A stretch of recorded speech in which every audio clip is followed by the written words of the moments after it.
তোমাদের সকলের জন্য নিয়ে চলে এলাম আবারও একটি নতুন ভিডিও, যেখানে প্রকাশিত হয়েছে কলকাতার লেডি কনস্টেবল ও কনস্টেবল পদে তোমরা অনেকেই আবেদন করতে পারো মাধ্যমিক পাস থাকলে। চলো তোমাদের সঙ্গে নোটিশটি বিস্তারিত বর্ণনা করা হচ্ছে। West Bengal police recruitment board থেকে প্রকাশিত হয়েছে নোটিশটি। Recruitment to the post of constable lady constable in Kolkata police 2024। তোমাদেরকে কলকাতা পুলিশের আন্ডারে লেডি কনস্টেবল ও কনস্টেবল পদে কাজ করতে হবে। নোটিশ নোটিশ নাম্বার এখানে দেওয়া রয়েছে। তারপরে কি বলছে চলো দেখে নেওয়া যাক। Application are invite to eligible Indian citizen having following eligible criteria the recruitment of the post lady constable and constable in Kolkata police 2024। তোমাদেরকে ইন্ডিয়ান মানে ভারতীয় নাগরিক হতে হবে এবং নিচে যে ক্রাইটেরিয়া দেওয়া আছে এলিজিবিলিটি সেগুলো তোমাদেরকে ফলো করতে হবে। নিচে কী কী বলছে চলো দেখে নেওয়া যাক। এলিজিবল ক্রাইটেরিয়া এজ, তোমাদের বয়স কত হতে হবে বলছে। দেখো, the application must the applicant must not be less than 18 years old. আবেদনকারীকে অবশ্যই 18 বছর হতে হবে।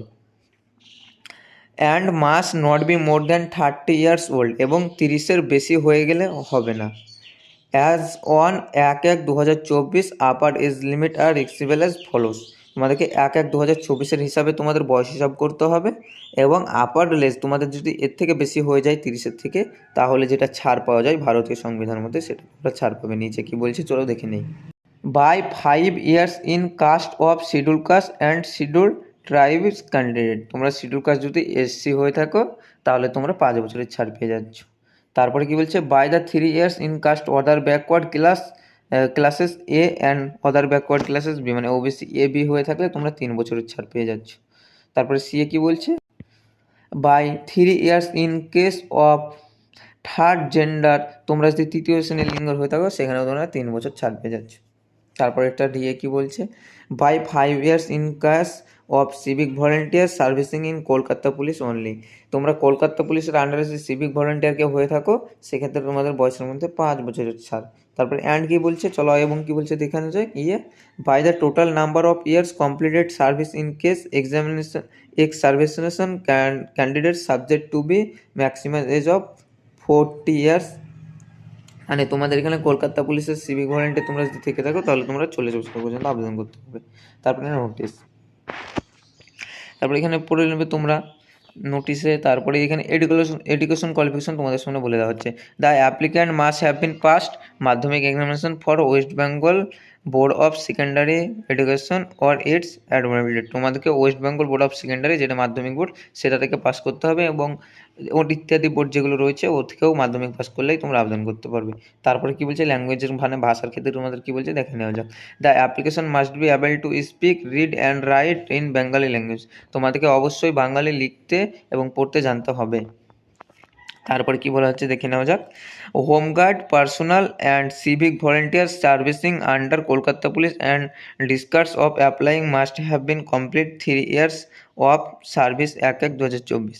যারা কলকাতা ভলেন্টিয়ার্সের আন্ডারে কাজ করছে তারা যদি এই চাকরির জন্য আবেদন করতে যায় তাদেরকে অবশ্যই কলকাতা সিভিক ভলেন্টিয়ারের আন্ডারে 3 বছরের কাজ করার অভিজ্ঞতা থাকতে হবে। অভিজ্ঞতা বলতে গেলে 3 বছর তাদেরকে কাজ করতে হবে, তবেই তারা এটাতে আবেদন করতে পারবে। তারপরে তোমরা এই নোটিশটা দেখে নেবে। তারপরে এখানে আর কি রয়েছে কোটা এসব বলা আছে, তোমরা একটু নোটিশটা ডাউনলোড করে দেখে নেবে। তারপরে এখানে আমরা পড়ে দিচ্ছি যেটা গুরুত্বপূর্ণ। Application form must be submitted online only. তোমাদের আবেদনকারীর ফর্ম শুধু অনলাইনে সাবমিট করতে হবে। During the period of form বলছে কবে থেকে কতদিন দেখে নাও। 1/3/2024 শুরু হচ্ছে টু 29/3/2024 শেষ হচ্ছে। Application are advised to read the information of applicant before applying. Validation of instruction of given the information to applicants may lead of cancellation of application form. তোমাদেরকে এই ইনস্ট্রাকশন যেটা দেওয়া আছে নোটিশে সেটা তোমাদেরকে অবশ্যই ফলো করতে হবে, তবেই তোমরা আবেদন করবে। তারপর এখানে কি বলছে চলো একটু দেখে নিই, শেষের দিকে চলে এসেছি। An editing window will be available for the applicant want to edit. যদি তুমি আবেদনকারী কোনো এডিট করতে চাই সেটা তোমরা আবেদন করতে সেটা হলে সেখানে অ্যাকসেপ্ট হচ্ছে পার্লামেন্ট লিস্টের মোবাইল নাম্বার ইমেল আইডি, এটা কোনোভাবেই এডিট করা যাবে না একবার সাবমিট করে দিলে ফর্ম। আর তোমরা কবে থেকে এডিট করতে পারবে, 7 days 1/4/2024 থেকে 7/4/2024 পর্যন্ত তোমরা এডিট করতে পারবে। অফিসিয়াল ওয়েবসাইটে তোমরা গিয়ে আবেদন করো, আবেদন শুরু হয়ে গেছে। আর পিডিএফটার ডেসক্রিপশন বক্সে লিঙ্ক দেওয়া থাকবে বা কমেন্ট বক্সে, তোমরা ডাউনলোড করে অবশ্যই দেখে নেবে। আর চ্যানেলটা অবশ্যই সাবস্ক্রাইব করে নেবে তোমরা। ধন্যবাদ।